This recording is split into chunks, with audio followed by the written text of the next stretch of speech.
दोस्तों नमस्कार, आप सभी का स्वागत है एमके विजडम एकेडमी। आशा करती हूँ कि आप सभी स्वस्थ होंगे, मस्त होंगे और पढ़ाई कर रहे होंगे। आज हम पढ़ने वाले हैं फरवरी का करंट अफेयर्स। इससे पहले हम जनवरी का करंट अफेयर्स कवर कर चुके हैं और साथ ही साथ में उसमें सिर्फ कहने को 50 क्वेश्चन थे, लेकिन उससे एक क्वेश्चन से रिलेटेड जितने भी इंफॉर्मेशन होते हैं आपको सारे उस वीडियो में मिली थी।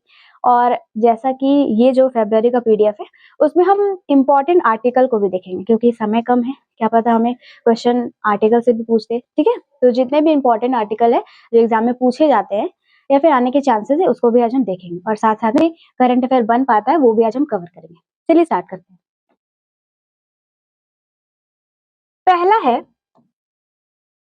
अनुच्छेद 1 में किस चीज के बारे में दिया गया, तो यूनियन के बारे में। और यूनियन का जितना भी, यूनियन मतलब संघ होता है, ठीक है। और संघ मतलब, यूनियन मतलब भी संघ होता है, फेडरेशन मतलब भी संघ होता है और कॉन्फेडरेशन मतलब भी संघ होता है। तो ये कौन से वाले संघ है, तो ये जो संघ है वो है यूनियन, ठीक है। वो क्या है? यूनियन। और ये जो यूनियन है और फेडरेशन और कॉन्फेडरेशन में क्या अंतर होता है? जैसे कॉन्फेडरेशन कहने का मतलब है वो भी एक संघ है, जैसे अमेरिका एक कॉन्फेडरेशन, यूनियन नहीं। अमेरिका में राज्य की भी अलग नागरिकता है और देश की भी अलग नागरिकता है। तो उसमें क्या होता है कि बहुत बड़ा है ना अमेरिका, तो अमेरिका से बहुत सारे राज्य स्वतंत्र रूप से अलग हो सकते हैं। लेकिन भारत में कैसा है?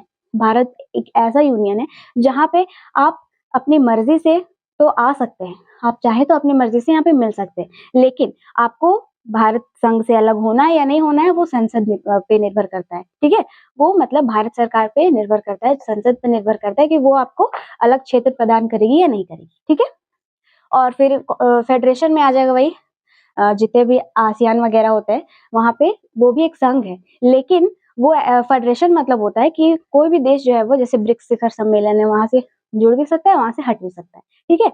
तो ये अनुच्छेद 1 में क्या कहा गया? भारत भारत संघ का नाम और उसके राज्य क्षेत्र के बारे में दिया गया, ठीक है। अनुच्छेद 2 किससे संबंधित है? तो अनुच्छेद 2 है नए राज्यों का गठन और प्रवेश। नए राज्य का गठन जो है वो कर सकता है भारत, और जो भी राज्य जो है, मतलब जितने भी जो अलग राज्य है, जैसे कि सिक्किम पहले भारत में नहीं था, ठीक है। 1975 से पहले सिक्किम भारत में नहीं था। तो जब चाइनीज लोग क्या आ रहे थे ना, धीरे धीरे सिक्किम को अपने अंडर में लेने के लिए आ रहे थे, तो वो बोला कि हमको संरक्षण चाहिए, हमको आप भारत में शरण चाहिए। लेकिन उस टाइम भारत बोल रहा था सिक्किम को कि आप पूरी तरीके से भारत में मिल जाइए, तो बोला कि नहीं, 1 साल तक हम फेडरेशन में रहना चाहते हैं, ठीक है। फेडरेशन में रह के देखना चाहते हैं कि वाकई में हम भारत में, मतलब भारत हमको अच्छे तरीके से सुरक्षित रख पाता है कि नहीं। तो जब वो 1 साल के बाद रहा, तो फिर 1976 ईस्वी में सिक्किम जो है वो पूरी तरीके से भारत में शामिल हो गया, ठीक है। तो क्या है? नए राज्यों का गठन और प्रवेश। नए राज्य का गठन होगा और प्रवेश कर सकता है कोई भी नया राज्य भारत में। अनुच्छेद 12 से 35 क्या है? तो अनुच्छेद 12 से 35 है मूल अधिकार या मौलिक अधिकार, ठीक है। मूल अधिकार या मौलिक अधिकार, मौलिक अधिकार अमेरिका से लिया गया है। तो अनुच्छेद 12 से 35, अनुच्छेद 12 में क्या कहा गया है? मौलिक अधिकार की परिभाषा, और 13 में लागू होने की बात की गई, ठीक है। तो टोटल अनुच्छेद 12 से 35 में पूरी तरीके से मौलिक अधिकार या मूल अधिकार का वर्णन किया गया है।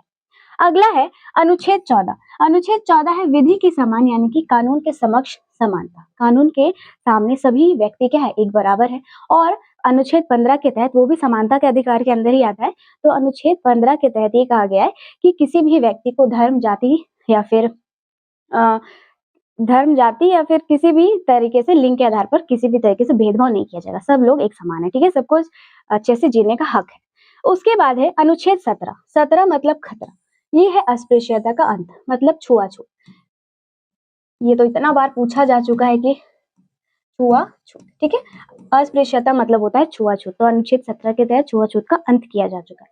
और अनुच्छेद जो 18 है वो क्या कहा गया है कि आजादी से पहले जितने भी जो बड़े बड़े लोगों को जो उपाधियां मिली है, जैसे राय बहादुर, नाइटहुड की उपाधि, केसर हिंद की उपाधि, जो बड़े बड़े, जैसे वो सब जो उपाधियां थी ना जो आजादी के पहले मिली थी, वो सबको खत्म कर दिया जाएगा, ताकि जो समाज में जो लोग हैं उनके मन में हीन की भावना ना पैदा हो कि ये जो है वो व्यक्ति काफी बड़ा है, ये उच्च वर्ग का व्यक्ति, ऐसा नहीं। लेकिन वो सारे उपाधियां, जैसे परमवीर चक्र किसी को मिल रहा है, किसी को अर्जुन पुरस्कार मिल रहा है, ये सब जो शौर्य वाला प्रतीक होता है ना, वो सब आप रख सकते हैं, ठीक है। अगला है अनुच्छेद 19 का का। 19 का का में क्या बोला गया है? प्रेस की स्वतंत्रता के बारे में दी गई है, ठीक है। अनुच्छेद 19 का में क्या कहा गया है? प्रेस की स्वतंत्रता। और अनुच्छेद 19 का एफ, क्या है 19 का एफ, एफ मतलब होता है फाइनेंस, मतलब संपत्ति। तो अनुच्छेद 19 का एफ में जो संपत्ति का अधिकार था उसको भी हटा दिया गया। ठीक है, अब है अगला अनुच्छेद 21। अनुच्छेद 21 जो है वो प्राण एवं दैहिक स्वतंत्रता, कहने का मतलब है जीवन जीने का अधिकार। अनुच्छेद 21 में जीवन जीने का अधिकार के बारे में बताया गया है। और 21 का काम है, 21 का काम है क्या कहा गया है, तो 21 का काम ये कहा गया है कि 6 से 14 वर्ष की उम्र तक के जो बच्चे हैं, ठीक है, उनको निःशुल्क शिक्षा प्रदान की जाएगी। और ये जो है वो 86वां संविधान संशोधन 2002 के तहत कहा गया है। ठीक है, आगे अनुच्छेद 23। अनुच्छेद 23 किससे संबंधित है, तो बाल श्रम प्रतिषेध। बाल श्रम प्रतिषेध कहने का मतलब है 14 से कम उम्र के बच्चों को आप किसी भी कारखाने या कहीं पर भी काम नहीं करवा सकते, वो गैर कानूनी है। आगे आगे है अनुच्छेद 31 से 51। अनुच्छेद 36 से 51 में क्या बोला गया है, राज्य के नीति निर्देशक तत्व के बारे में, यानी कि DPSP, directive principle of state policy के बारे में दिया गया है, राज्य के नीति निर्देशक तत्व। 36 से 51 में ये क्वेश्चन बहुत बार पूछा जा चुका है। और 51 का क के बारे में भी बहुत बार पूछा जा चुका है। ये है 51 का क। सॉरी, ये क्वेश्चन आंसर थोड़ा इधर उधर हो गया। किससे संबंधित है, तो मूल कर्तव्य। मूल कर्तव्य किससे संबंधित है, तो 51 का क में। अनुच्छेद 40। अनुच्छेद 40 जो है वो ग्राम पंचायतों का संगठन के बारे में बताता है। किसके बारे में बताता है, ग्राम पंचायत का संगठन। और ग्राम पंचायत के बारे में किसके बारे में, कौन सी अनुसूची के बारे में दी गई है, तो ये ग्राम पंचायत जो है वो 9वीं अनुसूची में 11वीं अनुसूची में इसके बारे में बताया गया। और 12वीं अनुसूची में फिर नगर पालिका। आगे अनुच्छेद 45। अनुच्छेद 45 जो है वो बच्चों के लिए निःशुल्क शिक्षा प्रदान की बात की गई। और ये जो है वो वही है जो 21 का काम है। 21 के काम है क्या है, तो 86वें संविधान संशोधन 2002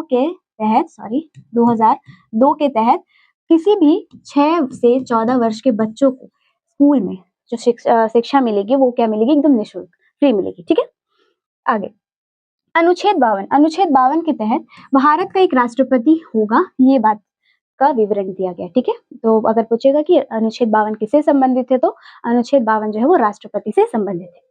उसके बाद है अनुच्छेद 54 किससे संबंधित है, तो वो है राष्ट्रपति का निर्वाचन। अनुच्छेद 54 किससे संबंधित है, राष्ट्रपति का निर्वाचन।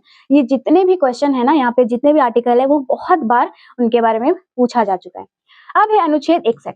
अनुच्छेद 61 है राष्ट्रपति पर महाभियोग। राष्ट्रपति पर महाभियोग ये भी कहाँ से लिया गया है, तो ये भी लिया गया है अमेरिका के संविधान से, और न्यायपालिका भी वहीं से लिया गया है।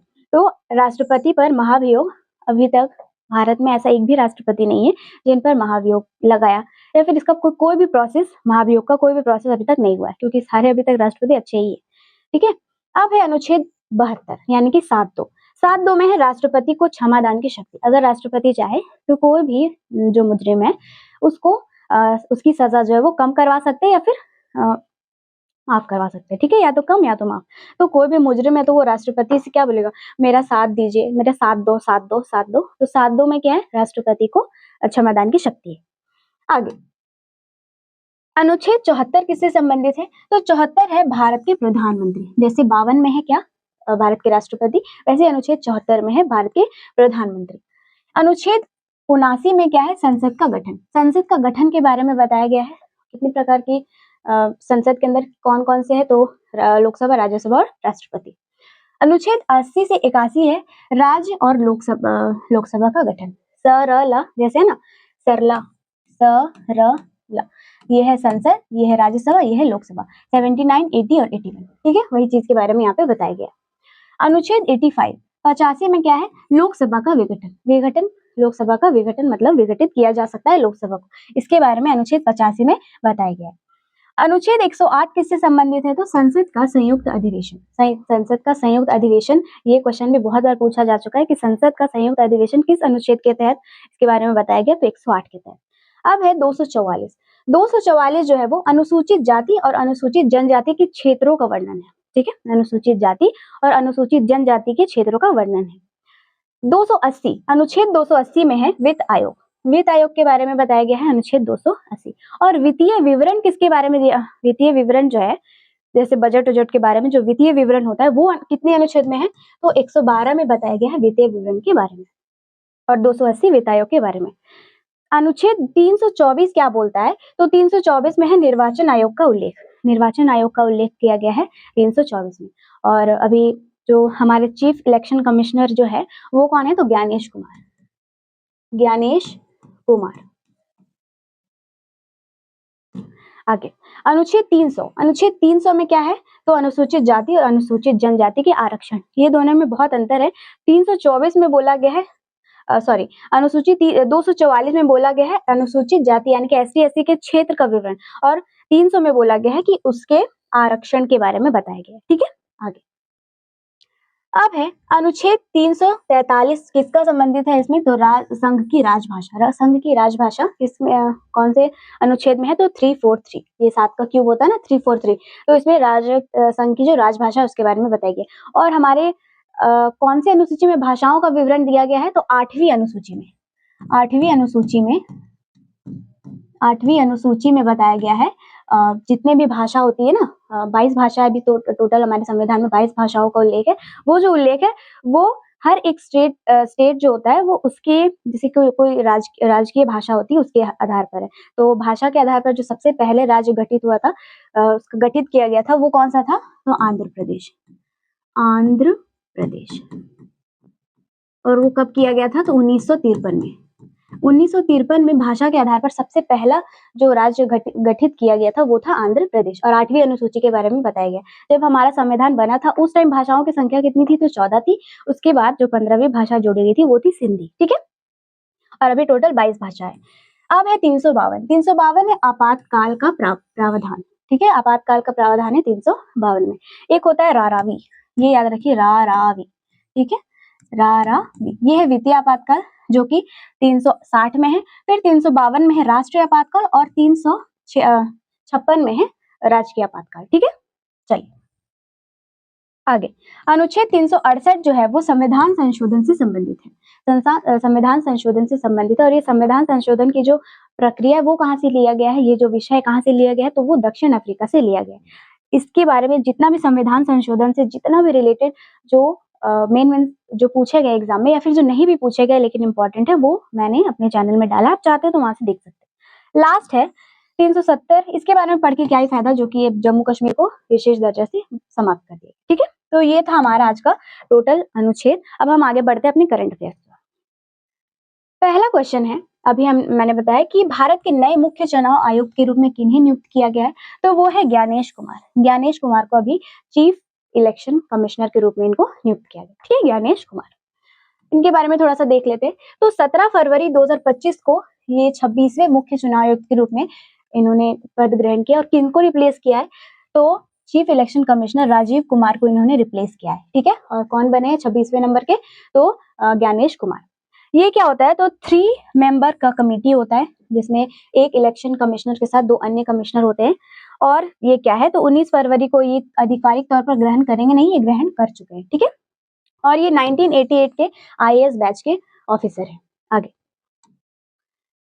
किस लेखक को डोंगरी भाषा में साहित्य अकादमी पुरस्कार 2024 से सम्मानित किया गया है? तो चमन अरोड़ा। चमन अरोड़ा को जैसे डोंगरी भाषा में इन्होंने एक साहित्य लिखा था जो कि 2024 के लिए 25 में इनको सम्मानित किया गया है। वो कौन थे? तो वो है चमन अरोड़ा। ठीक है, और कौन सी पुस्तक के लिए इनको मिला है? तो एक होर आत्मकथा नामक ये डोंगरी भाषा का एक किताब है जो इनकी ही आत्मकथा है।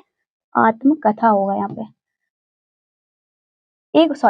एक और अश्वत्थामा, ये है इनका पुस्तक का नाम, एक और अश्वत्थामा, ये है इनकी पुस्तक का नाम। और ये कौन सी भाषा में है? डोगरी भाषा में। और कौन इनको मिला है पुरस्कार? जो मिला है वो है चमन अरोड़ा। आगे दिल्ली की नई मुख्यमंत्री के रूप में किन्हें नियुक्त किया गया है? रेखा गुप्ता। भले ये क्वेश्चन जो है वो पुराना हो चुका है क्योंकि फरवरी का ही करंट अफेयर है, इसलिए कुछ भी छूटना नहीं चाहिए। ठीक है, तो दिल्ली के मुख्य चुनाव अभी कौन है? दिल्ली के नई मुख्यमंत्री रेखा गुप्ता। आगे करप्शन परसेप्शन इंडेक्स CPI 2024 में भारत की रैंक क्या है? तो भारत का जो रैंक है वो 96वां है। किसमें है? तो करप्शन परसेप्शन इंडेक्स में भारत का जो रैंक है 2024 के आधार पर वो कितना है? 96वां। और भारत जो है वो 2023 में 93rd रैंक में था और वो अभी 3 स्थान जो है वो खिसक गया है नीचे। ठीक है, ये है फर्स्ट रैंक में कौन है? तो डेनमार्क। और सबसे लास्ट रैंक किसका है? तो साउथ सुडान यानी कि दक्षिण सुडान का सबसे निचला रैंक है। फर्स्ट रैंक पे है डेनमार्क का, सेकंड है फिनलैंड। फिनलैंड जो है वो सबसे ज्यादा हैप्पीनेस वाला कंट्री है और भारत जो हैप्पीनेस के मामले में 118वें नंबर पे आता है। और पाकिस्तान जो है वो हमसे भी ऊपर है, हमसे अच्छा है, वो 100 नंबर पे आता है, ठीक है। और सिंगापुर जो है वो 3rd नंबर पे है। और भारत के जो पड़ोसी देश हैं उनके बारे में भी पूछ लेता है ना कभी कभी, तो पाकिस्तान का जो CPI में जो रैंक है वो कितना 135वां। फिर है श्रीलंका, श्रीलंका का है 121वां पोजीशन। फिर है बांग्लादेश, बांग्लादेश का 149वां। और चाइना का है 76वां रैंक, ठीक है। आगे आगे है 33 वर्ष की उम्र में संन्यास लेने वाली सिमोना हालेप को किस खेल से संबंधित है? संन्यास ले लिए 33 वर्ष में सिमोना हालेप, वो कौन से खेल से संबंधित है? तो वो है टेनिस खेल से संबंधित, ठीक है, सिमोना हालेप। आगे हाल ही में किस ऐतिहासिक किले का नाम बदलकर विजय दुर्ग रखा गया है? तो विजय दुर्ग जो है वो फोर्ट विलियम जो कोलकाता में है उसका नाम बदलकर रखा गया है। प्लासी के युद्ध के दौरान ये फोर्ट विलियम के का ही, ये जो फोर्ट विलियम है वो ईस्ट इंडिया कंपनी का एक गढ़ था, ठीक है, और इसको ईस्ट इंडिया कंपनी के द्वारा ही बनाया गया था बंगाल में हुगली नदी के तट पर, ये फोर्ट विलियम को। और जो विलियम है उस टाइम जो थे ना वो इंग्लैंड के वो राजा थे, ठीक है, विलियम, उन्हीं के याद में बनाया गया था। तो विजय दुर्ग जो है वो फोर्ट विलियम का नाम बदलकर कर दिया गया है। आगे फरवरी 2025 में नवीन चावला का निधन हुआ, वे किस पद पर कार्यरत थे? तो वो थे मुख्य चुनाव आयुक्त। नवीन चावला का 79 वर्ष की उम्र में निधन हो गया है और वो क्या थे? तो वो भी थे चीफ इलेक्शन कमिश्नर। आगे इनका निधन हुआ है और ये 79 वर्ष के थे और 2005 से 2009 के बीच ये इलेक्शन कमिश्नर रहे थे, यानी कि ये चीफ इलेक्शन कमिश्नर नहीं रहे थे। जो इलेक्शन कमिश्नर के साथ 2 अन्य इलेक्शन कमिश्नर होते हैं उनमें से ये एक थे। और 2009 जुलाई से 2010 तक ये थे चीफ इलेक्शन कमिश्नर, ठीक है। और ये कितनेवें नंबर के थे जिनका अब निधन हुआ है? तो ये थे 16वें नंबर के चीफ इलेक्शन कमिश्नर। आगे पारा आर्चरी एशिया कप 2025 में भारत कुल कितने स्वर्ण पदक जीते हैं? तो भारत ने कुल 6 स्वर्ण पदक जीते हैं। पारा आर्चरी, जो आर्चरी होता है ना वो तीर लगाते हैं वो, तो आर्चरी एशिया कप में भारत जो है वो कितना गोल्ड मेडल जीता है? तो 6, जिसमें से 12 टोटल जीता है, 6 गोल्ड है, 3 सिल्वर और 3 ब्रोंज। सेकंड स्थान पर है थाईलैंड जिसने टोटल 8 मेडल्स जीते हैं और थर्ड प्लेस पे है इंडोनेशिया जिसने 6 मेडल्स को जीता है। आगे उपराष्ट्रपति जगदीप धनखड़ द्वारा लॉन्च की गई पुस्तक आई एम के लेखक कौन है? तो आई एम के लेखक कौन है? गोपी चंद पी हिंदुजा। गोपी चंद पी हिंदुजा जो है वो आई एम के लेखक है, जो किसके द्वारा विमोचित की गई है? जगदीप धनखड़ के द्वारा, उपराष्ट्रपति, पूर्व उपराष्ट्रपति, अभी तो CP राधाकृष्णन है ना। फरवरी 2025 में राजस्थान सरकार ने 132 साल पुरानी फोय सागर लेक का नाम बदलकर वरुण सागर कर दिया है। यह स्थल कहाँ पर स्थित है? फोय सागर लेक का जो नाम है, ये भी फोय सागर है ना, वही अंग्रेज है जो कि बनवाया था, उसी के नाम पर है। तो वो उसका नाम बदलकर वरुण सागर कर दिया। ये कहाँ पे है? तो राजस्थान के अजमेर, राजस्थान के अजमेर में ये जो है। और अजमेर में ही 2.5 दिन का झोपड़ा है जो कि उसके द्वारा बनाया गया था, जिसको लाख बख्श के नाम से जानते हैं, ठीक है, कुतुबुद्दीन ऐबक। चलिए आगे। हाल ही में राजस्थान सरकार ने 2 ऐतिहासिक स्थलों के नाम बदले हैं। ये दोनों किसमें है? तो अजमेर में स्थित है। सबसे पहले 132 साल पुराना जो फोय सागर लेक है उसका नाम बदलकर वरुण सागर कर दिया गया है। और 113 साल पुराने किंग एडवर्ड मेमोरियल भवन का नाम बदलकर महर्षि दयानंद विश्रांत गृह के नाम से 113 साल पुराना था उसको कर दिया, ठीक है, किंग एडवर्ड मेमोरियल भवन के स्थान पर।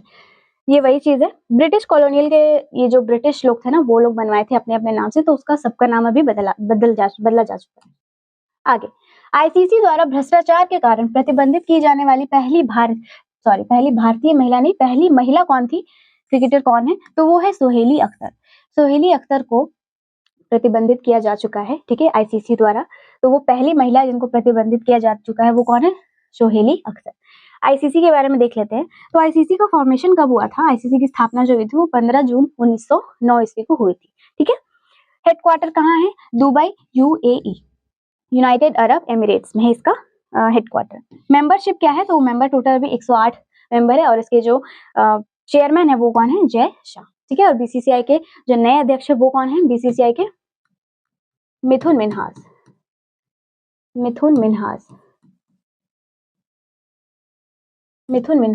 आगे किस फुटबॉल क्लब ने Indian super league winners shield का खिताब जीता है? तो ये है मोहन बगान सुपर जायंट। ये क्या जीते हैं? तो फुटबॉल क्लब ने India super league winners shield का जो खिताब है वो जीता है। वो कौन है? तो ये मोहन बगान सुपर जायंट ने जीता है। आगे मध्य प्रदेश के छतरपुर जिले में स्थित बागेश्वर धाम में कैंसर अस्पताल का शिलान्यास किसने करवाया? तो बागेश्वर धाम है मध्य प्रदेश में, वहां पर कैंसर का ये जो अस्पताल है उसका शिलान्यास जो है वो प्रधानमंत्री नरेंद्र मोदी जी के द्वारा करवाया गया है। आगे, वित्त मंत्री निर्मला सीतारमन ने किस थीम के साथ केंद्रीय बजट 2025-26 पेश किया है? तो सबका विकास होगा इस नाम से, इस थीम से जो निर्मला सीतारमन है, और जो ये बजट है वो फाइनेंस मिनिस्टर ही पेश करते हैं, और ये जो मैंने बताया था वित्तीय विवरण वो 112 अनुच्छेद में इसके बारे में दिया गया है। ठीक है, चलिए, सबका विकास थीम है इसका।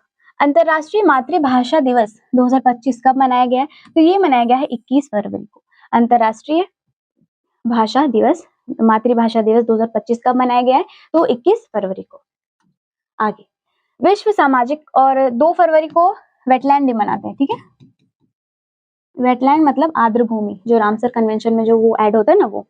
तो विश्व सामाजिक न्याय दिवस 2025 कब मनाया गया? सामाजिक न्याय, विश्व सामाजिक न्याय, ये है 20 फरवरी, और जो हम लोगों को इंटरनेशनल जो कोर्ट है हमारा वो है हेग में। ठीक है, 20 फरवरी को मनाया गया है विश्व सामाजिक न्याय दिवस 2025। राष्ट्रीय अनुसूचित जनजाति आयोग यानी कि NCST ने अपना 22वां स्थापना दिवस कब मनाया है? तो ये मनाया है 19 फरवरी को। ठीक है, 19 फरवरी को मनाया गया है NCST, नेशनल कमीशन, ये है शेड्यूल, ये है ट्राइब। ठीक है, तो इसका जो स्थापना दिवस है वो कब मनाया गया है? तो 19 फरवरी को। ये हर साल मतलब इसके बारे में जो जयंती होती है ना वो मनाया जाता है, और ये 2004 में इसकी स्थापना हुई थी, और इसी टाइम SC का भी स्थापना हुआ था। ठीक है, SC, यहाँ पे ST है, यहाँ पे SC, सेम यही दिन इसका स्थापना हुआ था। और इसके जो अभी नए में चेयरमैन, इसके जो अध्यक्ष है वो कौन है? श्री अंतर सिंह आर्य। श्री अंतर सिंह आर्य इसके जो चेयरमैन है वो है। अभी हेडक्वार्टर नई दिल्ली। 6वां पुरुष हॉकी इंडिया लीग 2024-25 का खिताब किसने जीता है? तो ये जीता है बंगाल टाइगर्स ने। बंगाल टाइगर ने 6वां पुरुष हॉकी लीग 2024-25 का खिताब जीता है। ठीक है, आगे, ग्रेट बैकयार्ड बर्ड काउंट के दौरान किस राज्य में पक्षियों की प्रजातियां सबसे अधिक है? वो कौन सा है? तो पश्चिम बंगाल। पश्चिम बंगाल में ऐसा एक रिपोर्ट जारी हुआ जहां पे बताया गया कि सबसे ज्यादा पक्षियों का प्रजाति पाया जाता है। ठीक है, तो शीर्ष स्थान 3 जो राज्य है वो है, पहला है पश्चिम बंगाल 543 प्रजातियां, दूसरा है उत्तराखंड 446 प्रजातियां, तीसरा है असम 414 प्रजातियां। तो सबसे शीर्ष पे कौन है? पश्चिम बंगाल। आगे, केंद्रीय उत्पाद शुल्क दिवस 2025 कब मनाया गया? यह है 24 फरवरी। 24 फरवरी को केंद्रीय उत्पादक शुल्क दिवस मनाया गया है। ठीक है, 24 फरवरी। आगे, राजस्थान के किस शिक्षक को ग्लोबल टीचर प्राइज 2025 के लिए चुना गया है? तो यह है मोहम्मद इमरान खान मेवाली। मोहम्मद इमरान खान मेवाली को ग्लोबल टीचर्स प्राइज 2025 जो है वो उनको सम्मानित किया गया उस प्राइज से। कौन है? मोहम्मद इमरान खान मेवाली। आगे, ग्लोबल फायरवर्क रैंकिंग 2025 के अनुसार रक्षा बजट के मामले में कौन सा देश शीर्ष स्थान पर है? तो वो है USA यानी कि अमेरिका। फर्स्ट है अमेरिका, फिर चाइना, फिर रशिया, फिर इंडिया, फिर सऊदी अरब। फायर पावर वर्क क्या होता है कि सेना के मामले में, यानी कि सेना जो कितना अपना सेना पे खर्च करता है वो। ठीक है, तो सबसे ज्यादा कौन सा देश है? तो वो है USA, जो सबसे ज्यादा अपनी पे खर्च करता है। सचिन तेंदुलकर का रिकॉर्ड तोड़कर सबसे तेज 14,000 रन वनडे बनाने वाले खिलाड़ी कौन बन गए हैं? तो वो है विराट कोहली। सचिन तेंदुलकर के बाद सबसे ज्यादा ODI में अभी तक 14,000 रन बना चुके हैं, वो कौन है? विराट कोहली। उसके पहले कौन थे? सचिन तेंदुलकर। फरवरी 2025 में भारत सरकार ने मुख्य आर्थिक सलाहकार CEA का कार्यकाल जो है वो बढ़ाया है। वो किनका कार्यकाल बढ़ाया, उनका नाम क्या है? तो V अनंत नागेश्वरन मुख्य आर्थिक सलाहकार थे, इनका कार्यकाल जो है वो बढ़ा दिया है। और वो कौन थे? तो V अनंत नागेश्वरन। आगे, इंडियन रेनाइजेंस या रेनेजेंस मोदी डिकेड नामक पुस्तक का विमोचन किसके द्वारा किया गया है? तो अमित शाह के द्वारा किया गया। इंडियन रेनाइजेंस मोदी डिकेड नामक जो पुस्तक है उसका जो विमोचन है, यानी कि जो रिलीज किए हैं वो कौन किए हैं? तो अमित शाह के द्वारा किया गया है। आगे, किस राज्य ने दुनिया का पहला AI संचालित क्रॉनिक रोग नेत्र रोग स्क्रीनिंग कार्यक्रम नयनमृतम 2.0 जो है वो लॉन्च किया है? वो किसके द्वारा किया गया है? तो केरल सरकार के द्वारा किया गया है। ठीक है, ये पहला है AI संचालित क्रोनिक जो नेत्र रोग स्क्रीनिंग होता है ना वो। ठीक है, वो किसके द्वारा किया गया है? और केरल के द्वारा। और वहीं पे एक योजना बनाई गई है केरल सरकार के द्वारा, जहाँ पे जिनको भी मोतियाबिंद होगा, ठीक है, वो घर घर जाके चेक करेगा उस स्कीम के द्वारा, और जिनको भी आंख में प्रॉब्लम है तो उनका फ्री इलाज जो है वो किया जाएगा। ठीक है, केरल सरकार के द्वारा। आगे, फरवरी 2025 में प्रधानमंत्री नरेंद्र मोदी के दूसरे प्रधान सचिव के रूप में किन्हें नियुक्त किया गया है? तो वो है शक्तिकांत दास। शक्तिकांत दास को चुना गया है प्रधानमंत्री मोदी के सचिव के रूप में। ठीक है, प्रधान सचिव के रूप में शक्तिकांत दास को चुना गया है। केंद्र सरकार ने सेवानिवृत्त आईएएस अधिकारी और भारतीय रिजर्व बैंक के पूर्व गवर्नर शक्तिकांत दास को प्रधानमंत्री नरेंद्र मोदी का प्रधान सचिव नियुक्त किया है, और ये दूसरे नंबर के प्रधान सचिव है। ठीक है, शक्तिकांत दास प्रधान सचिव और पीके मिश्रा के साथ मिलकर काम करेंगे। जैसे दो सचिव होते हैं ना, तो एक है शक्तिकांत दास और एक है पीके मिश्रा। और मैं बता दूं कि प्रधानमंत्री के अभी जो निजी सचिव है वो कौन है? तो निधि तिवारी। ठीक है, ये है आईएफएस अधिकारी निधि तिवारी।